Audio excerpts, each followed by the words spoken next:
देखिए, रूपांतरण विधि में हम लोग 2 क्लास पढ़ लिए हैं, समझ गए। और ये रूपांतरण विधि का तीसरा क्लास है। एक्सरसाइज आपका एनसीईआरटी 7.3 में आपको रूपांतरण विधि से क्वेश्चन मिलेगा। जितना भी क्वेश्चन रूपांतरण विधि से आप लोग पढ़ेंगे या बनाएंगे, सभी प्रश्न में यह जरूरी है कि आपको त्रिकोणमिति का फॉर्मूला कंप्लीट होना चाहिए। त्रिकोणमिति का जितना भी फॉर्मूला है, अगर आपको कंप्लीट नहीं रहेगा तो एक भी क्वेश्चन रूपांतरण विधि से नहीं बन पाएगा।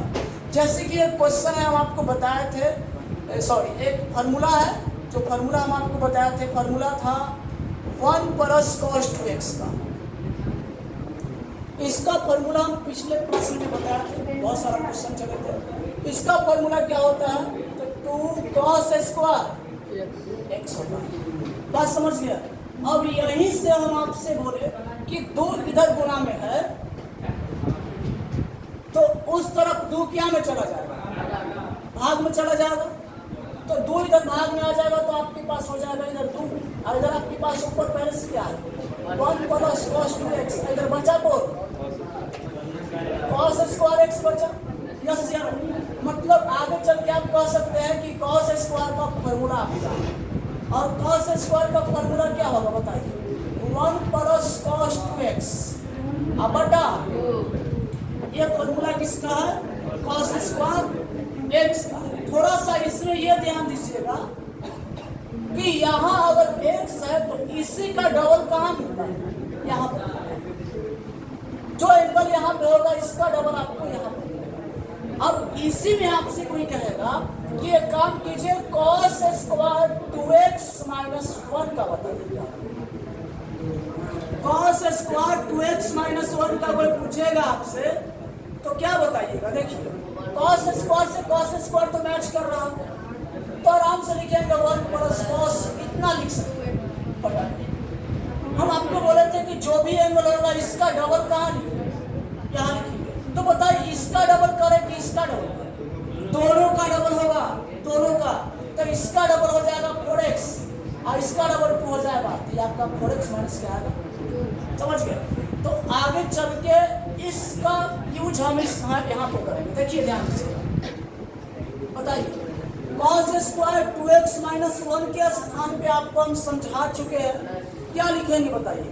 तो इसके स्थान पे लिखिएगा 1 + cos 4x - अब नीचे क्या लिखिएगा और यहाँ क्या चलेगा, कांस्टेंट का जो टर्म होगा गुना में आएगा, उसको बाहर भेजेंगे। तो 1/2 कांस्टेंट का टर्म है, इसको बाहर कर देंगे। और बताइए आपके पास क्या बचेगा, 1 + cos 4x इसके बाद टर्म बाय टर्म इंटीग्रेशन को बांट लीजिए। 1 को स्पेशल इंटीग्रेशन मिलेगा dx के साथ, उसके बाद प्लस का साइन है दे दीजिएगा। फिर cos को स्पेशल इंटीग्रेशन मिलेगा dx के साथ, तो cos 4x - 2 इंटीग्रेशन। एक मिस्टेक सब लोग करते हैं, क्या करते हैं, इस बाहर वाले को छोड़ देते हैं, भूल जाते हैं क्वेश्चन बनाते बनाते कि इसका भी कुछ रोल है। देखिए ये जो है इसके साथ भी आएगा और इसके साथ भी जाएगा, दोनों के साथ गुना में चला जाएगा, इसके साथ भी आएगा और इसके साथ भी जाएगा, समझ गए। अब बताइए कि 1/2 तो ठीक है, dx 1 किसका डीसी है बताइए, x का डीसी कीजिएगा ना, x रिस्पेक्ट में तो 1 आएगा, समझ गए। उसके बाद 1/2 रहने देंगे। फिर बताएंगे सोच के बढ़िया से कि बताइए कि cos किसका डीसी करने से आता है, sin का डीसी कीजिएगा तो cos आएगा, किसका डीसी करने से cos आता है, sin का डीसी करने से। तो यहाँ आराम से यहाँ क्या लिखेंगे, sin 4x - 2। यहाँ पर भी एक मिस्टेक होता है, कई लोग कर देते हैं, क्वेश्चन बनाते बनाते ध्यान नहीं दे पाते। ध्यान ये देना है कि x का जो गुणांक होगा वो x का गुणांक नीचे आएगा। ध्यान रखिए, इंटीग्रेशन जब भी पढ़ेंगे तो x के गुणांक को कहाँ लिखेंगे, नीचे लिखेंगे। तो यहाँ x का गुणांक आ जाएगा, और इसके बाद एक स्टेप आपको खुद अपने से एक मिनट यहाँ पर प्लस c जो है आपको देना है, इंडिफिनिट इंटीग्रेशन में c चलेगा, समझ गए। अगले स्टेप में आपको क्या करना है, 1/2x लिख देना है, इसको फाइनल गुना करना है, बाकी जस्ट का c को छोड़ देना है। c नहीं छोड़ना है, समझ गया, c आपको लेना पड़ेगा, इंडिफिनिट इंटीग्रेशन कर रहे हैं, समझ गया। तो इसको जल्दी से नोट कीजिए, इसी टाइप का क्वेश्चन दिया जाएगा, ये सेम टाइप का क्वेश्चन, इसका जवाब आपको देना है। समझना, ये बीबीआई क्वेश्चन है, कई बार पूछ चुका है प्रश्न परीक्षा में, ठीक है। 5 नंबर में क्वेश्चन कई बार आया हुआ है और बिहार बोर्ड का ये आदत है, रिपीटेड क्वेश्चन ही आपको आएगा एग्जाम में, जो कई बार आ चुका है। बहुत कम ऐसा क्वेश्चन होता है जो नया बिहार बोर्ड बनाता है उसको और उसको डालता है, नहीं, सब क्वेश्चन रिपीट पूछेगा, तो ध्यान रखिएगा इसको। टाइम के बाद और एक्सप्लेन आगे बताएंगे, वो भी पूछा हुआ क्वेश्चन, ठीक है। सुनिए, है तो बिल्कुल उसी कॉन्सेप्ट के आधार पे जिस कॉन्सेप्ट को इसके पिछले वाले क्वेश्चन में हम बताए। इसके पिछले वाले क्वेश्चन में हम आपको बताए थे कि cos स्क्वायर x का फॉर्मूला होता है 1 + cos 2x/2, होता है कि नहीं होता है, बताइए। ये आपको बताए थे कि नहीं बताए थे? बस इसी फॉर्मूला पर बनेगा, बढ़िया से कैलकुलेशन और कीजिएगा तो बहुत आराम से हो जाएगा। देखिए, यहाँ x है तो यहाँ पर उसका क्या है, अब मान लीजिए आपसे कोई कहा कि cos स्क्वायर आप बताइए 2x का मान बताइए, तो क्या कीजिएगा, इसको लिखिएगा 1 + cos, बताइए x का डबल यहाँ 2x का 2x का डबल, इसका यूज हम करने वाले हैं। कहाँ करेंगे, ध्यान से समझिए। देखिए, आप आगे चल के इसी को बोल सकते हैं क्या कि cos स्क्वायर 2x का और स्क्वायर, बिल्कुल बोल सकते हैं, कोई समस्या नहीं, समझ गया। अब इसी में आगे आप बताइए कि इसके बारे में हम आपको उधर समझाए हैं, तो आप लोग बताइए सोच के कि इसके स्थान पे आप वो वाला लिख सकते हैं कि नहीं लिख सकते। क्या लिखा जा सकता है, बोलिए। इंटीग्रेशन 1 + cos 4x/2 का होल पावर कितना, होल पावर यस या नो, लिख सकते हैं। इसी में थोड़ा सा आगे बढ़ेंगे तो देखिए, ऊपर अलग स्क्वायर दे दीजिएगा 1 + cos 4x का होल स्क्वायर अलग दीजिएगा और नीचे जब स्क्वायर दीजिएगा तो 4 बन जाएगा, राइट है, समझ गए। यहाँ से आप क्या करेंगे, आप कोष्टेंट का टर्म जो गुना में आएगा उसको बाहर करोगे, जो गुना में कोष्टेंट का टर्म आएगा उसको बाहर लिखिए और आपके पास बच गया 1 + cos 4x, इसका होल पावर कितना है, 2x। बात समझ गए, क्लियर। उसके बाद अब हम आगे बढ़ेंगे तो ध्यान से सुनेंगे, इसको हम उठा रहे, जगह नहीं है इसमें। चलिए, ये होल स्क्वायर सबको तोड़ने आना चाहिए, होल स्क्वायर अगर तोड़ने नहीं आएगा तो नहीं बनेगा, सीधी बात। तो पहले हम लोग होल स्क्वायर तोड़ेंगे, क्योंकि यही एक उपाय ही है एक स्टेप आगे जाने का, समझ गए। तो इससे आगे जाना चाहते हैं तो आपको तोड़ना ही पड़ेगा होल स्क्वायर। तो ध्यान दीजिएगा थोड़ा सा, 1/4 इंटीग्रेशन, देखिए 1 का स्क्वायर होगा पहले, उसके बाद किसका स्क्वायर होगा, cos का स्क्वायर होगा, तो cos स्क्वायर 4x + 2 × a का काम 1 कर रहा है, अब b भी होता है तो b का काम कौन कर रहा है, 4x। समझ गए, ये होल स्क्वायर आपको तोड़ना चाहिए। अब इसी को अगले स्टेप में क्या लिख सकते हैं बताइए, 1/4 रहने दीजिए, ठीक है। 1 का स्क्वायर 1 हो जाएगा, उसके बाद cos स्क्वायर 4x रहने दीजिए और उसके बाद बताइए इसको क्या लिखेंगे, 2 cos 4x। इसके बाद आप क्या कीजिएगा, तो इसके बाद आप इंटीग्रेशन को टर्म बाय टर्म बांट दीजिए। इंटीग्रेशन को टर्म बाय टर्म क्या करेंगे, बांटेंगे। देखिए ध्यान से, 1 को स्पेशल इंटीग्रेशन देंगे dx के साथ, ठीक है। उसके बाद फिर cos स्क्वायर 4x को स्पेशल इंटीग्रेशन देंगे dx के साथ, उसके बाद फिर ध्यान दीजिएगा, उसके बाद 2 cos 4x को स्पेशल इंटीग्रेशन देंगे dx के साथ। लेकिन एक चीज है जो छूटना नहीं चाहिए, 1/4 कांस्टेंट जो सबको मिलेगा, गुना में सबके साथ है, तो 1/4 इसके साथ भी है, 1/4 इसके साथ भी है और 1/4 इसके साथ भी, सबके साथ भी, समझ गए। इसका बहुत आसानी से बता सकते हैं 1 किसका डिसी है, x का डिसी है, तो आगे चल के इसको बोल सकते हैं 1/4x बस। इसका स्पेशल जस्ट स्पेशल बताए हैं cos स्क्वायर 4x dx, यह स्पेशल आप बनाइएगा, इसको हम इसके पहले बताए हैं, समझ गए। और इसमें हम आपको बताए थे फॉर्मूला, cos स्क्वायर का क्या बताए थे फॉर्मूला, तो cos स्क्वायर का फॉर्मूला में हम आपको बताए थे क्या, cos स्क्वायर की फॉर्मूला बताए थे 1 + cos 2x/, इसका डबल यहाँ मिलता है। अब आप खुद बताइए, अगर यहाँ आपके पास 4x मिलेगा तो यहाँ क्या होना चाहिए? यहाँ होना चाहिए 8x। यस या नो? तो यहाँ 8x रहेगा। बात समझ गए? तो आगे चल के इसके स्थान पर हम क्या लिखने वाले हैं? देखिए 1/4 तो बिल्कुल रहेगा, ये क्वेश्चन का टर्म है। 1 प्लस क्या लिखा जाए बताइए? cos 8x आप बताइए, तो रहता है x। फिर 1/4 आने देंगे। आप बताइए, एक काम करते हैं, इसको ना काट लेते हैं। अब कट रहा है तो इसको काट ही लेते हैं, तो 1/2 आएगा और इंटीग्रेशन क्या रहेगा? cos 4x dx। समझ गए? अब इसके बाद सुनिए बढ़िया से, ये आपके पास क्या मिल जाएगा? ये आपके पास मिल जाएगा 1/4x मिल जाएगा। समझ गए? उसके बाद फिर ये आपका गुना हो जाएगा, तो गुना हो जाएगा तो क्या आएगा? 1/8 आ जाएगा। उसके बाद इंटीग्रेशन 1 प्लस क्या हो जाएगा? cos 8x dx प्लस 1/2 रहने देंगे। बताइए cos किसका डीसी? साइन का डीसी। तो हम डायरेक्ट लिखेंगे साइन का। लेकिन x का गुणांक कितना है तो उसको भूलना नहीं है। x के गुणांक 4 यहाँ नीचे आएगा प्लस c। अब इसकी बात है तो ये आप बहुत आसानी से बना सकते हैं। 1 किसका डीसी? x का। उसके बाद cos किसका डीसी? लेकिन उसके नीचे क्या जाएगा? x का गुणांक। देखिए अभी मेरे पास स्पेस नहीं है, तो आप लोग इतना पहले नोट करेंगे, इसके बाद का एक लाइन हम लिखेंगे, आंसर आ जाएगा। समझ गए? तो इतना पहले नोट कीजिए आप लोग। यहाँ के बाद एक स्टेप और ध्यान से देखेंगे, फाइनल आपका आंसर मिल जाएगा। देखिए आई बराबर, ध्यान दीजिएगा, 1/4x प्लस 1/8। एक बात बताइए, 1 किसका डीसी हो सकता है? x का हो सकता है। बिल्कुल सही बात है। उसके बाद प्लस का साइन। बताइए cos किसका डीसी होगा? देखिए चूंकि यहाँ इंटीग्रेशन का साइन है, तो इसका मतलब पूछ रहा है कि किसका डीसी है। cos किसका डीसी हो सकता है? sin 8x का। क्या x का गुणांक छोड़ दे, यहीं पर लिखना पड़ेगा। x का गुणांक कितना होगा बताइए? नीचे देना पड़ेगा। अब बाकी तो आप जानते हैं कि आ चुका है कितना? प्लस 1/8।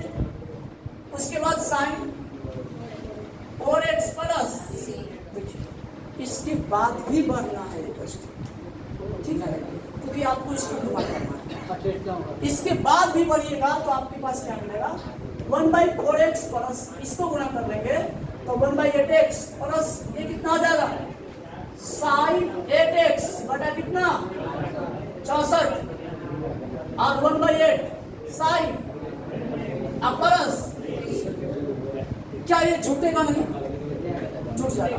तो ये गुना करने के पीछे उद्देश्य यही था कि सेम टर्म जो एक दिशा है उसको जोड़ दिया जाए, इसीलिए हम गुना किए थे, ताकि जो आए इसको हम ऐड कर दें। तो इसको जब जोड़िएगा तो कितना आएगा बताइए? रफ में डायरेक्ट रफ में बताइए कितना हो जाएगा? क्या फिर से 4 तो का 8 से 8 गया, कितना आएगा? 3x/8 plus sin 8x/64 plus sin 4x/8 plus. जब इतना बनाइएगा वो भी एकदम साफ सुथरा तरीके से, और लास्ट में ये लिखना बहुत जरूरी है आता है, और उसके बाद बगल में आंसर और घेरना भी जरूरी है। समझ गए? इस तरीके से अगर जवाब दीजिएगा तो आपका 1 नंबर भी नहीं कटेगा। सेम टाइप का क्वेश्चन दिया जाए, ये सेम टाइप का क्वेश्चन है, इसका जवाब आपको खुद देना है। इसमें हम 2 स्टेप चल देते हैं, थोड़ा सा फॉर्मूला समझाते हैं, उसके बाद अगर बढ़िया से आराम से कैलकुलेशन कीजिएगा तो आपसे बन जाएगा। और मान लीजिए एक बार में नहीं बनता है, काटिए, फिर से एकदम शुरू से बनाइए, गलती मत ढूंढिए, उसमें पूरा काट दीजिए शुरू से, ठीक है। लेकिन परीक्षा में ऐसा नहीं करना है कि पूरा काट देना है, काटने वाला सिस्टम परीक्षा में नहीं, काटने वाला सिस्टम केवल यहीं पर, जितना भी काटना है यही पर काटना। देखिए sin स्क्वायर x का फॉर्मूला हम आपको बता चुके। इसका फॉर्मूला होता है 1 - cos 2x/2। बस अंतर इतना है कि यहाँ cos था, यहाँ cos रहेगा तो प्लस रहेगा, यहाँ sin रहेगा तो माइनस रहेगा, बस समझ गया। अब इसका डबल यहाँ आ जाएगा। अब आप ही बताइए, यहाँ 2x रहेगा तो यहाँ 4x होगा, यहाँ x होगा, यहाँ 4x होगा। हमको लगता है इसके बाद आपसे पढ़ जाना चाहिए, नहीं? खुद से प्रयास कीजिए, इसको खुद से बनाने का कोशिश कीजिए। इसी बात का तो घमंड है। देखिए इधर ध्यान से, ये क्वेश्चन जब भी बनेगा तो इसमें दो मीटिंग है। एक तो आपका रूपांतरण में चैप्टर में पढ़ रहे तो रूपांतरण विधि तो लगना ही है, एक और रहेगा जिसका नाम है प्रतिस्थापन विधि, दोनों रहेगा इसमें। और ये भी 5 नंबर का VBI क्वेश्चन है, ये पूछा हुआ क्वेश्चन, समझ गए। सीखिएगा, सबसे पहले हम ट्रांसफॉर्मेशन लगा रहे, रूपांतरण लगा रहे। रूपांतरण में क्या होता है, फंक्शन के रूप को बदल दिया जाता है। देखिए कैसे बदलते हैं, ध्यान दीजिए, सुनिएगा। इसको बोल सकते हैं sec square x into sec square x. अरे कोई दिक्कत ही नहीं है, बोल सकते हैं, कोई समस्या नहीं। अब इसके बाद सुनिए बढ़िया, इसके बाद क्या करना, इस सेक स्क्वायर एक्स को हम कह सकते हैं 1 + tan स्क्वायर एक्स। बिल्कुल कोई रोक टोक नहीं है, बिल्कुल कह सकते हैं, कोई समस्या नहीं, ऐसा बोल सकते हैं, समझ गया। सेक स्क्वायर एक्स को क्या बोलती है, क्लियर है, किसी को दिक्कत? चलिए आप सुनिएगा बढ़िया से, ध्यान से देखिएगा। यहाँ पर आप देख रहे हैं tan x को देख रहे हैं। हम tan की पावर की बात नहीं कर रहे, हम केवल tan x की बात कर रहे हैं। tan x का DC बताइए क्या मौजूद है? किसी भी फंक्शन का DC अगर गुणनखंड के रूप में रहेगा तो उस फंक्शन को हटा दिया जाता है। जैसे tan x फंक्शन है, tan x का DC गुणनखंड के रूप में यहाँ पर मौजूद है, इसीलिए tan x को क्या करेंगे, हटा देंगे। तो यहाँ से हम tan x को हटाने वाले हैं, और tan x को जब हम हटाएंगे तो इसका मतलब ये नहीं कि इसको मिटा देंगे या इसको नहीं लिखेंगे, बल्कि इसके बदले में कोई और आएगा। इसके बदले में आप कुछ भी ले सकते हैं, जैसे कि z हो गया। अब कई लोग x लिखेंगे तो गधा वाला काम हो जाएगा, इधर x आएगा x, ठीक है, तो z लिख सकते हैं, y लिख सकते हैं। अब हम इसका क्या करेंगे, DC करेंगे। बहुत सारे स्टूडेंट पढ़ते हैं लेकिन उनको ये नहीं पता होता है कि सर ये DC क्या करते हैं। आप लोगों को पता है कि हम DC क्या करते हैं यहाँ पर? यस, dx का मान आता है। जब तक DC नहीं करेंगे तब तक dx का मान नहीं आएगा, समझ गए। तो DC की जगह tan का क्या हो जाएगा बताइए, sec स्क्वायर x, और z का बताइए dz होगा, यस या नो। अब तिरछे गुणा कीजिएगा तो क्या हो जाएगा बताइए, तो sec स्क्वायर x dx बराबर, इसका हम डायरेक्ट यूज करेंगे। ऐसे हम dx भी यहाँ से निकाल सकते हैं, dx निकाल के भी हम बना सकते हैं, लेकिन हम इसका डायरेक्ट यूज कर लेंगे। आपको बताते हैं हम कहाँ यूज करेंगे इसका। अब चलते हैं प्रश्न से, ध्यान दीजिएगा। क्वेश्चन में क्या था, ध्यान दीजिएगा, i बराबर, तो i बराबर आप ई वाला नहीं लिखेंगे, जो तोड़ा हुआ है उसको लिखेंगे, और i बराबर आप लिखेंगे इसको लिखेंगे तभी फायदा होगा। देखिए अगर आप इसको लिखेंगे तो फिर 2 स्टेप आपको जो पड़ेगा, 2 स्टेप हम बचा लेना।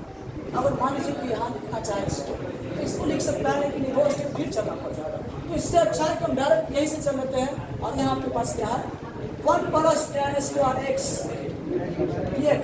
अब बताइए क्या है, सेक स्क्वायर यहाँ x dx।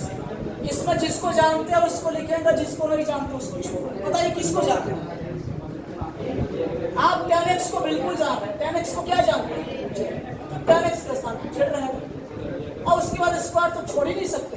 ये पूरे को हम जानते हैं, सेक स्क्वायर x dx को कहाँ से बताइए, कहाँ से जान रहे हैं, सेक स्क्वायर x dx पूरे जानते हैं। अब बताइए DC नहीं किया रहता है तो इसके जगह हम कुछ थोड़े लिख सकते, समझ गए। अब सोच के बताइए क्या चलेगा, हम तो बहुत आसान हो गया। 1 को इंटीग्रेशन स्पेशल मिलेगा dz के साथ, प्लस z स्क्वायर को स्पेशल मिलेगा dz के साथ। 1 किसका होगा तो z का होगा, z के रिस्पेक्ट में 1 किसका हिस्सा है, z का। प्लस ये बताइए क्या होगा, z की पावर 3 बार। अब प्लस आंसर को क्या हम z में छोड़ेंगे, आंसर को क्या मिलाएंगे, आंसर को हम x में लाएंगे। क्वेश्चन x में था, तो बताइए z के स्थान पे क्या लिखेंगे,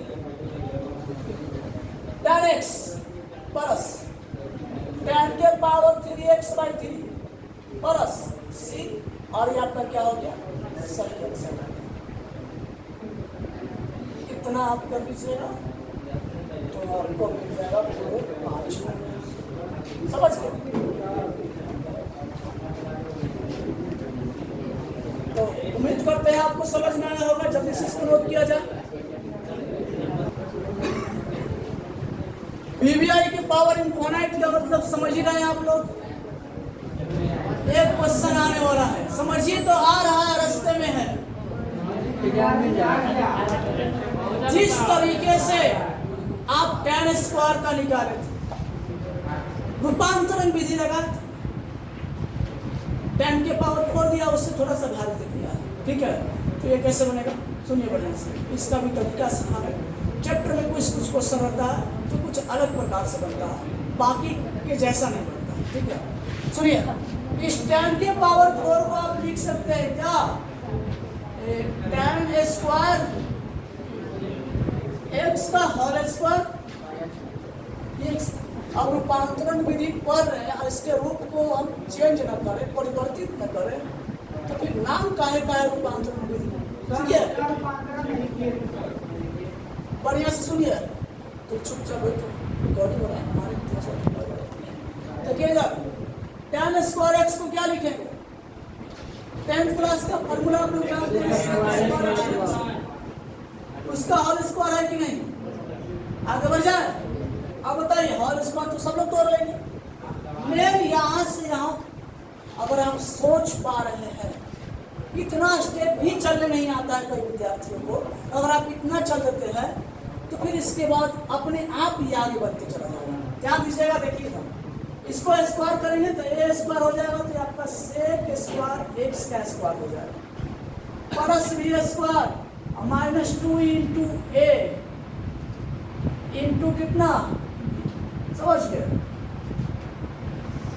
यस, थोड़ा आगे बढ़ जाए तो हो जाएगा sec के पावर 4x की पावर से पावर गुना, अब माइनस पर इसको लिख लेना चाहेंगे 2 sec स्क्वायर x, इसको लिख लेते हैं फिर प्लस, समझ गए। इसमें अब अगले स्टेप में जब हम बढ़ेंगे तो ध्यान से सुनिएगा सब लोग बढ़िया से, देखिए आई इसको इंटीग्रेशन हम अलग लेते हैं, ठीक है।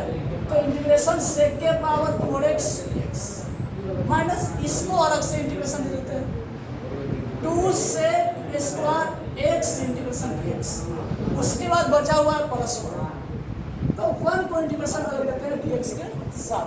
बात समझ गए, ठीक है। चलिए समझ गए। अभी इसके बारे में हम आपको बताए हैं, ये इससे आप परिचित हो चुके हैं, ये जाना पहचाना। आगे हम बताएंगे तरीका किस तरीके से आगे बढ़िएगा, पहले इसको जैसे वैसे बताएंगे। इंटीग्रेशन sec के पावर 4x dx, इसके बारे में बताइए, sec स्क्वायर किसका डीसी, tan x का डीसी, इसकी दीवार tan x, अब 1 किसका डीसी, x का, प्लस इसको इक्वेशन फर्स्ट मान लीजिए, बस समझिए इक्वेशन क्या बोलते हैं फर्स्ट। अब इसके बाद इसको थोड़ा अलग से एक्सप्लेन करते हैं, ध्यान दीजिएगा बढ़िया से, देखिए इसको कैसे, इसको हम लेके चलते हैं sec के पावर 4x dx, इसी को आगे बढ़ेंगे तो क्या लिखेंगे बताइए, sec square x into sec square x dx। बिल्कुल इसके पहले हम इसी क्वेश्चन को बता रहे थे स्पेशल, उसी के जैसा चलना है। आगे बढ़ जाइएगा तो बताइए क्या लिखिएगा, sec को तोड़ दीजिएगा tan into 1 plus tan square x, उसके बाद क्या sec स्क्वायर x, ठीक है। थोड़ा सा आगे बढ़ जाएंगे तो ध्यान दीजिएगा बढ़िया से, देखिए एक काम कर, इसका थोड़ा रॉक इधर जगह रहेगा तो करना क्या, यहाँ बस एक छोटा सा काम करना है, पुट करना है, इसको पुट करना है, tan x को पुट करना है,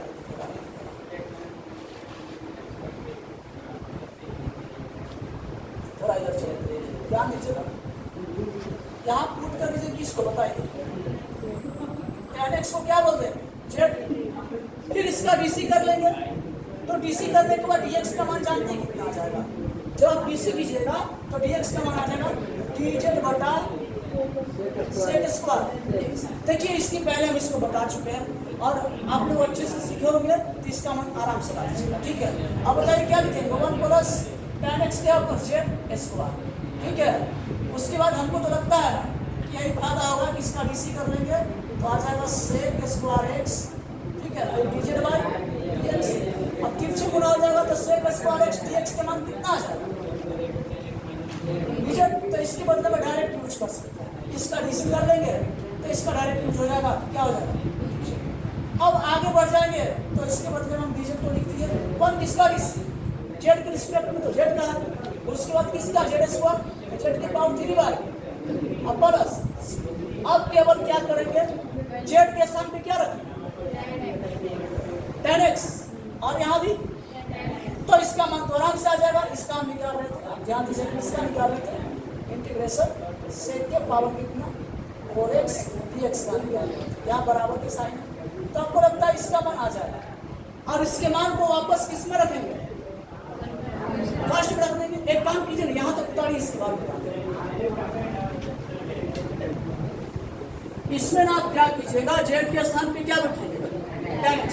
तो आप भी बताइए, जेड के स्थान पे अगर 10x बैठाते हैं तो क्या हो जाएगा 10x प्लस, यहाँ बताइए जेड के स्थान पे 10x क्या हो जाएगा 10 के पावर 3x/3 प्लस। अब आप बताइए कि किसका मान आया, तो ये आया आपके पास सेक के पावर 4x dx। अब इस मान को कहाँ बिठाएंगे, समीकरण फर्स्ट में किसका मान, इंटीग्रेशन सेक के पावर 4x dx, क्या करने पर, रखने पर, कितना का मान रखने पर, का मान रखने पर। अब बताइए फर्स्ट क्या है जी, आई बराबर सेक के पावर इंटीग्रेशन 4x dx, अब बाकी तो आप जानते हैं 2 10x अब प्लस x प्लस, इसका बताइए क्या है, बोलिए 10x प्लस 10 के पावर 3x/3 माइनस 2 10x। देखिए एक जैसा टर्म है तो कैलकुलेट हो रहा होगा, कितना होगा बताइए, 10 के पावर 3x/3 ये कैलकुलेट कर लीजिएगा तो आ जाएगा -10x plus x plus c। और यहाँ तक साफ सुथरा तरीके से बनाते हैं तो आपका पूरा 5 नंबर आपको मिल जाएगा। बात समझ गया, क्लियर, समझ गया।